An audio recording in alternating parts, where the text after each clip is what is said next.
മക്കളെ, +2 computer application public എക്സാമിന് 5 മാർക്കിന് ചോദിക്കാൻ ചാൻസ് ഉള്ളൊരു ക്വസ്റ്റ്യൻ ആണ് SQL ക്വറീസ് എന്ന് പറയുന്നത്. അപ്പം ഈ ഒരു പോർഷനിൽ നിന്ന് നിങ്ങൾ ഇതിന്റെ ബേസിക് കോൺസെപ്റ്റ് കാര്യങ്ങളൊക്കെ മനസ്സിലാക്കുകയാണെങ്കിൽ ഈസി ആയിട്ട് നിങ്ങൾക്ക് മാർക്ക് സ്കോർ ചെയ്യാനായിട്ട് സാധിക്കും. അപ്പം എക്സാമിന് പോകുന്നതിന് മുന്നേ SQL ക്വറീസ് അറ്റൻഡ് ചെയ്യാൻ വേണ്ടിയിട്ട് നിങ്ങൾ മസ്റ്റ് ആയിട്ട് അറിഞ്ഞിരിക്കേണ്ട കുറച്ച് കാര്യങ്ങളുണ്ട്. അപ്പോൾ അതെന്തൊക്കെയാണെന്നാണ് ഇന്നത്തെ വീഡിയോയിൽ നമ്മൾ ഷെയർ ചെയ്യുന്നത്. അപ്പോൾ ഇനി ഇതുപോലെയുള്ള വീഡിയോസ് നിങ്ങൾക്ക് വേണമെന്നുണ്ടെങ്കിൽ ഇപ്പം തന്നെ നമ്മുടെ ചാനൽ സബ്സ്ക്രൈബ് ചെയ്ത് വെക്കുക. ഇതുപോലെയുള്ള യൂസ്ഫുൾ കോണ്ടന്റുകളുമായിട്ട് ഇനി നമ്മൾ വരുന്നതായിരിക്കും. അപ്പം നമുക്ക് നോക്കാം എന്തൊക്കെയാണ് നമ്മൾ ശ്രദ്ധിക്കേണ്ടത്. ആദ്യം തന്നെ SQL നമ്മൾ യൂസ് ചെയ്യുന്ന കുറച്ച് കീവേഡ്സ് ഉണ്ട്. ഇതെന്തൊക്കെയാണെന്നുള്ളത് നമ്മൾ പഠിച്ചിരിക്കണം. ഓക്കെ, അപ്പം നമുക്കറിയാം SQL കമാൻഡുകളെ കുറിച്ച് DDL, DML, DCL ഇതാണ് നമ്മുടെ SQL കമാൻഡുകൾ. ആൻഡ് ഇതിനകത്ത് നമ്മൾ യൂസ് ചെയ്യുന്ന കീവേഡ്സ് ആണ് ഇവരെയൊക്കെ എന്തിനാണ് നമ്മൾ യൂസ് ചെയ്യുന്നത് എന്നുള്ളതിനെ കുറിച്ച് അറിഞ്ഞിരിക്കുക. ആദ്യം തന്നെ സെലക്ട് എന്ന് പറയുന്നത് നമ്മൾ എപ്പോഴും ഡേറ്റ ഫെച്ച് ചെയ്യാൻ വേണ്ടിയിട്ടായിരിക്കും നമ്മൾ സെലക്ട് കമാൻഡിനെ യൂസ് ചെയ്യുക. അതായത് ഒരു ടേബിളിൽ നിന്ന് നമുക്ക് വേണ്ട ഡേറ്റ നമുക്ക് എക്സ്ട്രാക്ട് ചെയ്തെടുക്കണം. അതിന് വേണ്ടിയിട്ടാണ് സെലക്ട് കമാൻഡ് യൂസ് ചെയ്യുക. പിന്നെ നമുക്ക് വരുന്നത് ഫ്രം എന്ന് പറഞ്ഞതിന് ശേഷമായിരിക്കും നമ്മൾ ടേബിളിന്റെ നെയിം മെൻഷൻ ചെയ്യുന്നുണ്ടാവുക. ഓക്കെ, അപ്പം ഇന്ന ടേബിളിലെ ഡേറ്റയാണ് എനിക്ക് വേണ്ടത് എന്നുള്ളത് പറയാൻ വേണ്ടിയിട്ടാണ് ഫ്രമ്മിനെ നമ്മൾ യൂസ് ചെയ്യുക. അതിനുശേഷം നമുക്ക് വരുന്നതാണ് വെയർ ക്ലോസിനെ എപ്പോഴും നമ്മൾ എന്തെങ്കിലും കണ്ടീഷൻസ് മെൻഷൻ ചെയ്യാൻ വേണ്ടിയിട്ടായിരിക്കും വെയർ യൂസ് ചെയ്യുക. അപ്പം നമുക്കിപ്പോൾ എന്താ പറയുക, ഇന്ന റോ എനിക്ക് വേണം, അല്ലെങ്കിൽ ഇപ്പം അങ്ങനെ നമുക്കൊരു സ്പെസിഫിക് കണ്ടീഷൻ ഉണ്ടെങ്കിൽ ആ ഒരു കേസിൽ നമ്മൾ വെയറിനെ യൂസ് ചെയ്യും.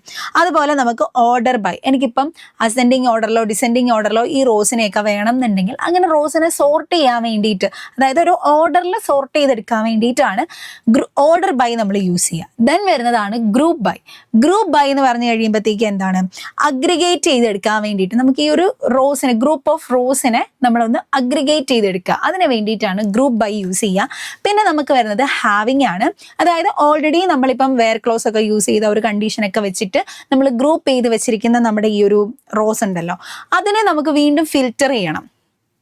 ഈ ഒരു കേസിലാണ് നമ്മൾ ഹാവിങ് യൂസ് ചെയ്യുക. ഇപ്പോൾ ഫോർ എക്സാമ്പിൾ വേറിനകത്ത് നമ്മൾ ലെസ് ദാൻ, ഇപ്പം നമുക്കൊരു എമൗണ്ട് കോളം ഉണ്ടെന്ന് വിചാരിച്ചോ, ആ എമൗണ്ട് കോളത്തിൽ നമ്മൾ ലെസ് ദാൻ 10,000 വരുന്ന ബാക്കിയുള്ള ലെസ് ദാൻ 10,000 വരുന്ന എമൗണ്ടുകളെല്ലാം നമ്മൾ ഗ്രൂപ്പ് ചെയ്തെടുക്കുക.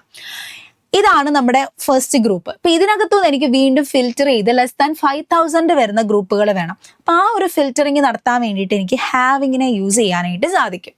ക്ലിയർ അല്ലേ? ദെൻ അതുപോലെ തന്നെ വെയർ ക്ലോസിൽ യൂസ് ചെയ്യുന്ന കണ്ടീഷൻസ്. അപ്പം നമ്മൾ പറഞ്ഞു വെയർ ക്ലോസിൽ നമ്മൾ കണ്ടീഷൻസ് യൂസ് ചെയ്യും എന്നുള്ളത് പറഞ്ഞു. അപ്പോൾ ഈ കണ്ടീഷൻസ് എങ്ങനെയാണ് യൂസ് ചെയ്യുക? ആദ്യം നമുക്ക് വരുന്നത് ഈക്വൽ ടു ആണ്. എക്സാക്ട് മാച്ച് വരുന്ന സമയങ്ങളിലാണ് നമ്മൾ ഈക്വൽ ടുവിനെ യൂസ് ചെയ്യുക.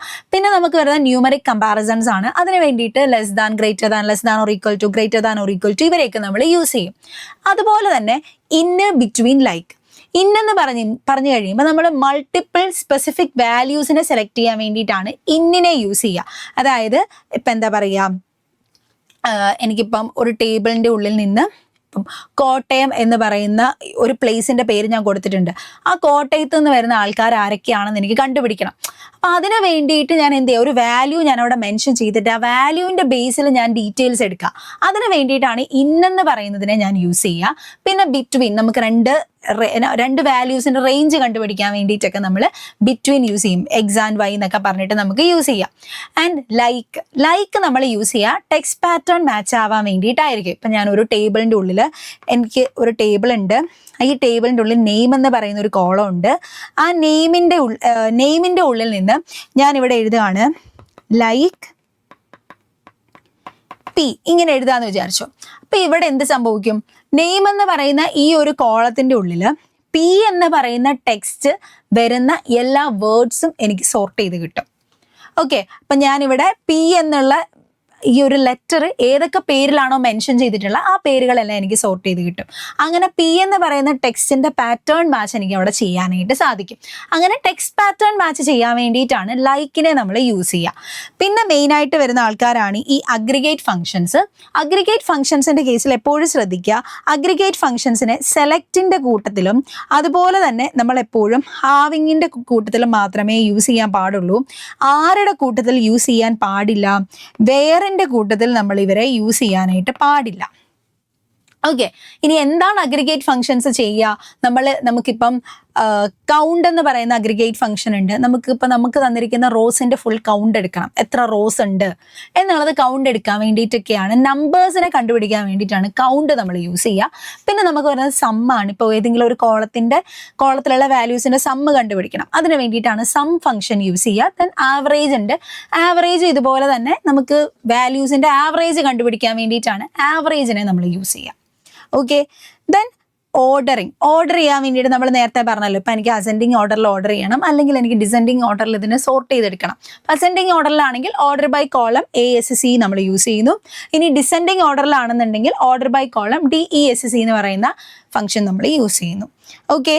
ദെൻ സെലക്ട് കോളംസ് സെലക്ട് ചെയ്യാൻ വേണ്ടിയിട്ട് നമ്മൾ എന്താ ചെയ്യേണ്ടത്? രണ്ട് രീതിയിൽ നമുക്ക് ചെയ്യാം. ആദ്യം ഫുൾ കോളംസ്, ഒരു ടേബിളിലുള്ള ഫുൾ കോളംസ് സെലക്ട് ചെയ്യണം എന്നുണ്ടെങ്കിൽ സെലക്റ്റിന്റെ കൂട്ടത്തിൽ സ്റ്റാർ യൂസ് ചെയ്യുക. ഇനി അതല്ല, എനിക്കിപ്പം എൻ്റെ ടേബിളിലെ നെയിം എന്ന് പറയുന്ന ഒരൊറ്റ കോളം മാത്രം മതി എന്നുണ്ടെങ്കിൽ സെലക്ട് എന്ന് എഴുതിയിട്ട് നമ്മൾ ബ്രാക്കറ്റിൽ നെയിം കൊടുക്കുക. അപ്പം എന്ത് സംഭവിക്കും? എന്നിട്ട് ഫ്രം ടേബിളിന്റെ പേരെന്താണോ അത് മെൻഷൻ ചെയ്യുക. അപ്പോൾ ആ ടേബിളിലെ നെയിം എന്ന് പറയുന്ന ആ ഒരു കോളം മാത്രം നമുക്ക് സെലക്ട് ചെയ്ത് കിട്ടും. ക്ലിയർ അല്ലേ? അപ്പൊ ഇത്രയും കാര്യങ്ങളാണ് നമ്മൾ ശ്രദ്ധിക്കേണ്ടത്. അപ്പൊ ഇതിന്റെ ഒരു പാറ്റേൺ പോകുമ്പോൾ എപ്പോഴും എങ്ങനെയായിരിക്കും? സെലക്ട് കൊടുക്കുന്നു, സെലക്റ്റിന്റെ കൂട്ടത്തിലായിരിക്കും നമ്മൾ അഗ്രിഗേറ്റ് ഫംഗ്ഷൻസിനെ യൂസ് ചെയ്യുക. അല്ലാന്നുണ്ടെങ്കിൽ നമുക്ക് കോളംസിന്റെ പേര് മെൻഷൻ ചെയ്യണമെങ്കിൽ അത് നമ്മൾ സെലക്റ്റിന്റെ കൂട്ടത്തിൽ കൊടുക്കും. ദെൻ ഫ്രം കൊടുക്കുന്നു, ടേബിളിന്റെ നെയിം നമ്മൾ മെൻഷൻ ചെയ്യുന്നു. അതിനുശേഷം എന്തെങ്കിലും കണ്ടീഷൻസോ കാര്യങ്ങളോ കൊടുക്കാനുണ്ടെങ്കിൽ അത് വേർ ക്ലോസിൽ നമ്മൾ മെൻഷൻ ചെയ്യുന്നു. ഇതാണ് നോർമലി വരുന്ന പാറ്റേൺ.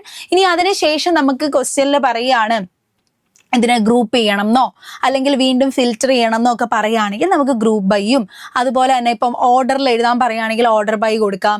ആൻഡ് അതുപോലെ തന്നെ എനിക്ക് വീണ്ടും ഫിൽറ്റർ ചെയ്തെടുക്കണം എന്നുണ്ടെങ്കിൽ ഹാവിങ് ക്ലോസ് ഒക്കെ എനിക്ക് യൂസ് ചെയ്യാം. അപ്പം ഇവരാണ് നമുക്ക് മെയിൻ ആയിട്ട് വരുന്ന ആളുകൾ. ക്ലിയർ അല്ലേ? ദെൻ ഇതിന്റെ ഒരു സിൻടാക്സും കൂടെ അറിഞ്ഞിരിക്കുക എന്നുള്ളതാണ്. അപ്പൊ സിൻടാക്സ് വരുമ്പോഴത്തേക്ക് എന്താണ്? നമ്മൾ കൊടുക്കുന്ന സ്ട്രിങ്ങുകൾ എന്ന് പറഞ്ഞാൽ എന്താ? ഒരു ടേബിളിന്റെ ഉള്ളിൽ നിങ്ങൾ കൊടുക്കുന്ന ഡേറ്റാസിനെയാണ് സ്ട്രിങ്സ് എന്ന് പറയുക. അപ്പം ഈ സ്ട്രിങ്സ് ഒക്കെ സിംഗിൾ കോഡ്സിൽ വേണം നമ്മൾ മെൻഷൻ ചെയ്യാൻ. എവിടെ മെൻഷൻ ചെയ്യാൻ? നമ്മൾ പ്രോഗ്രാമിൽ നമ്മൾ ആ ഒരു ഇത് എഴുതില്ലേ, സ്റ്റേറ്റ്മെന്റ് എഴുതുന്ന സമയത്ത് സ്റ്റേറ്റ്മെന്റിൽ സ്ട്രിങ്സിനെ നമ്മൾ മെൻഷൻ ചെയ്യുന്നത് സിംഗിൾ കോഡ്സിലായിരിക്കണം. ടേബിളിന്റെ ഉള്ളിൽ മെൻഷൻ ചെയ്യുന്ന കാര്യമല്ല പറയുന്നത്. നമ്മൾ ആ ഒരു സ്റ്റേറ്റ്മെന്റ് എഴുതുന്ന സമയത്ത് സ്ട്രിങ്ങിനെ മെൻഷൻ ചെയ്യുമ്പോൾ നമ്മൾ എങ്ങനെ മെൻഷൻ ചെയ്യണം? സിംഗിൾ കോഡ്സിൽ മെൻഷൻ ചെയ്യണം. ആൻഡ് അതുപോലെ തന്നെ എല്ലാ സ്റ്റേറ്റ്മെന്റ്സും നമ്മൾ സെമി കോളൻ വെച്ചിട്ട് എൻഡ് ചെയ്യാൻ പാടുള്ളൂ. ഇത്രയും കാര്യങ്ങളൊക്കെയാണ് മെയിൻ ആയിട്ട് നമ്മൾ ശ്രദ്ധിക്കേണ്ട കാര്യങ്ങൾ. അപ്പൊ ഏകദേശം ഒരു ഐഡിയ കിട്ടിയില്ലേ? ഇനി നമുക്കൊരു ക്വറി ചെയ്ത് നോക്കാം. അപ്പൊ നിങ്ങൾക്ക് കുറച്ചും കൂടെ ഇതിനെക്കുറിച്ച് കറക്റ്റ് ആയിട്ടുള്ള ഒരു ധാരണ കിട്ടും. നോക്കിക്കേ. Consider the given table customer and write the output of the following SQL queries. അപ്പൊ നമുക്ക് കസ്റ്റമർ എന്ന് പറയുന്ന ഒരു ടേബിൾ ഇവിടെ തന്നിട്ടുണ്ട്. ഇത് വെച്ചിട്ട് താഴെ തന്നിരിക്കുന്ന ക്വസ്റ്റ്യൻസിനെ ആൻസർ ചെയ്യാനാണ് പറഞ്ഞിട്ടുള്ളത്. അപ്പം account number, name, branch, amount, ഇതാണ് നമ്മുടെ ടേബിളിന്റെ ഹെഡിങ്സ് വരുന്നത്. ആൻഡ് എയിൽ എന്താ പറഞ്ഞിരിക്കുന്നത് നോക്കിക്കേ. Select from customer where amount greater than 25,000.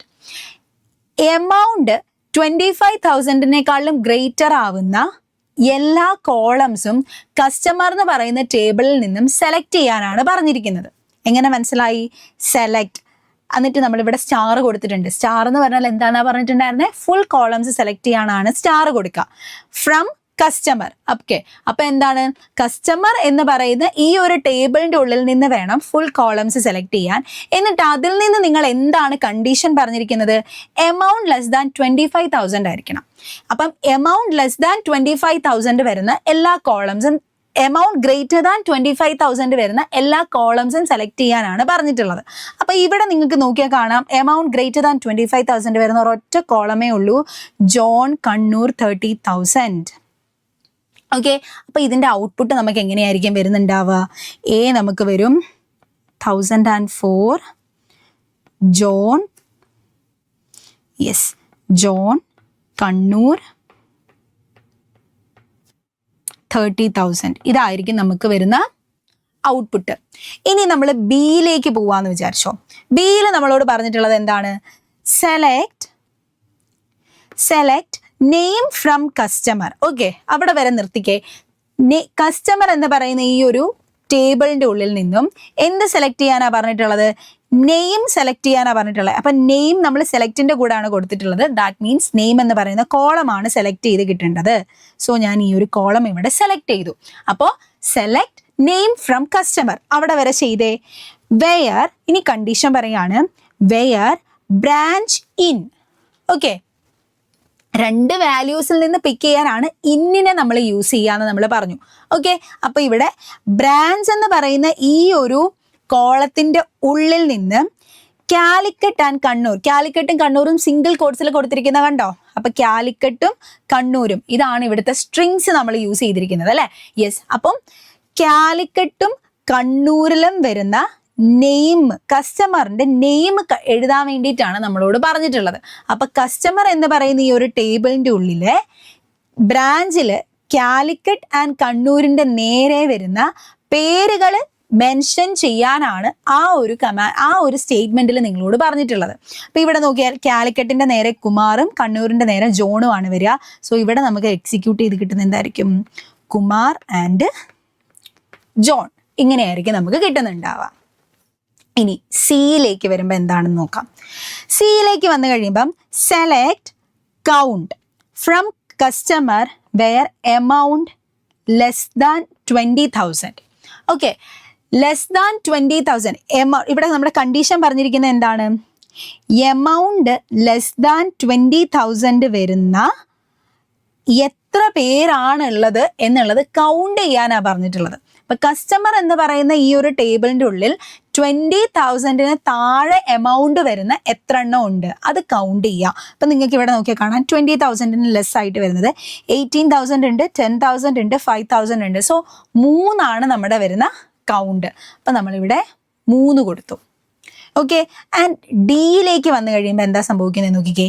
Select name from customer where name like modulus M കൊടുത്തിട്ടുണ്ട്. ഓക്കെ, അപ്പോൾ കസ്റ്റമർ എന്ന് പറയുന്ന ഈ ടേബിളിലെ നെയിം എന്ന് പറയുന്നത് നമ്മൾ സെലക്ട് ചെയ്തു. ഈ നെയിമിൻ്റെ ഉള്ളിൽ നിന്ന് കണ്ടീഷൻ പറയാണ് where name like. Okay, name എങ്ങനെയായിരിക്കണം? എം എന്ന് പറയുന്ന ടെക്സ്റ്റ് പാറ്റേൺ മാച്ച് വരണം. ഓക്കെ, അപ്പൊ ഇവിടെ നിങ്ങൾക്ക് എം എന്ന് പറയുന്ന ടെക്സ്റ്റ് പാറ്റേൺ മാച്ച് വരുമ്പോഴത്തേക്കും നമുക്ക് നോക്കിയാൽ കാണാം കുമാറിൽ എം ഉണ്ട്, സലീമിൽ എം ഉണ്ട്, വേറെ ആർക്കും എം ഇല്ല. സോ കുമാറും സലീമും ആണ് ഇവിടെ പാറ്റേൺ മാച്ച് വന്നിട്ടുള്ളത്. സോ നമുക്ക് 2 നെയിംസ് സെലക്ട് ആയിട്ടുണ്ട്. ഏതൊക്കെയാണ്? കുമാറും സലീമും.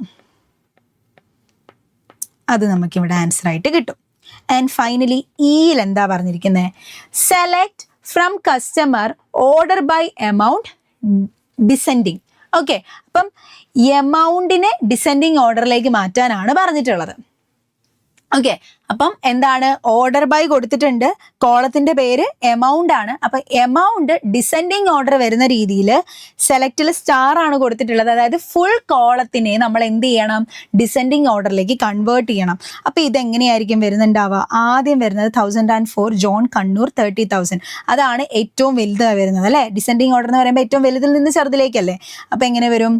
1004 ജോൺ കണ്ണൂർ 30,000. നെക്സ്റ്റ് നമുക്ക് ആരാ വരിക? 20,000 1002 സലീം ട്രിവാൻഡ്രം. സലീം ട്രിവാൻഡ്രം 20,000. ഇനി നെക്സ്റ്റ് നമുക്ക് ആരാ വരിക? 18,000 1003 ഫിദ കോട്ടയം 18,000. ഇനി നമുക്ക് ആരാ വരിക? കാലിക്കറ്റ് കുമാർ വരുന്നുണ്ട് അല്ലെ. 1001 കുമാർ കാലിക്കറ്റ് 10,000. ആൻഡ് ഫൈനലി ഇനി നമുക്ക് ലാസ്റ്റ് ആരാ വരിക? 1005 രാജു തൃശ്ശൂർ 5,000. ഇപ്പം എന്തായി? ഇത് നമ്മൾ ഡിസെൻഡിങ് ഓർഡറിൽ നമ്മൾ എടുത്ത് എഴുതി. ഇനി ചിലപ്പോൾ നിങ്ങളോട് ഇനി ഇതിനെ അസെൻഡിങ് ഓർഡറിൽ എഴുതാൻ പറയുകയാണെങ്കിൽ എന്താ ചെയ്യുക? ഇത് നേരെ തിരിച്ചാക്കുക. ആദ്യം രാജു വരും, പിന്നെ കുമാർ വരും, ഫിദ വരും, സലീം വരും, ജോൺ വരും. ഈ ഒരു ഓർഡറിലായിരിക്കും വരുന്നുണ്ടാവുക. അപ്പം ഇങ്ങനെ എഴുതാൻ പഠിക്കുകയാണെന്നുണ്ടെങ്കിൽ അപ്പം നിങ്ങൾ ഇതിന് വേണ്ടിയിട്ട് ആകെ അറിഞ്ഞിരിക്കേണ്ടത് എന്താണ്, നമ്മൾ യൂസ് ചെയ്യുന്ന ക്ലോസുകളെ കുറിച്ചും അതുപോലെ കീവേഡ്സ് എന്തിനാണ് യൂസ് ചെയ്യുന്നത് എന്നുള്ളതിനെ കുറിച്ചും ഒരു ബേസിക് ഐഡിയ ഉണ്ടാക്കുക. അപ്പം നിങ്ങൾക്ക് സിമ്പിളായിട്ട് നിങ്ങൾക്ക് തന്നിരിക്കുന്ന സ്റ്റേറ്റ്മെന്റ്സ് വായിച്ചുകൊണ്ട് ക്വസ്റ്റ്യൻസ് ആൻസർ ചെയ്യാനായിട്ട് സാധിക്കും. അപ്പോൾ ഇത്രയും കാര്യങ്ങളൊക്കെ എല്ലാവർക്കും ക്ലിയർ ആണെന്ന് വിശ്വസിക്കുന്നു. അപ്പോൾ SQLന്റെ ക്വസ്റ്റ്യൻസ് വരുമ്പോഴത്തേക്ക് എന്തായാലും മസ്റ്റായിട്ട് അറ്റൻഡ് ചെയ്യുക. ഈസി ആയിട്ട് മാർക്ക് സ്കോർ ചെയ്യാനായിട്ട് സാധിക്കും. അപ്പോൾ മക്കളെ, ഇനി നിങ്ങൾക്ക് എന്തെങ്കിലും ഡൗട്ട്സ് ഉണ്ട്, എന്തെങ്കിലും കൺസേൺസ് ഉണ്ടെങ്കിൽ ഉറപ്പായിട്ടും ഇതിൻ്റെ കമൻറ്റ് ബോക്സിൽ മെൻഷൻ ചെയ്യുക. യെസ്, അപ്പോൾ ഓൾ ദി ബെസ്റ്റ്.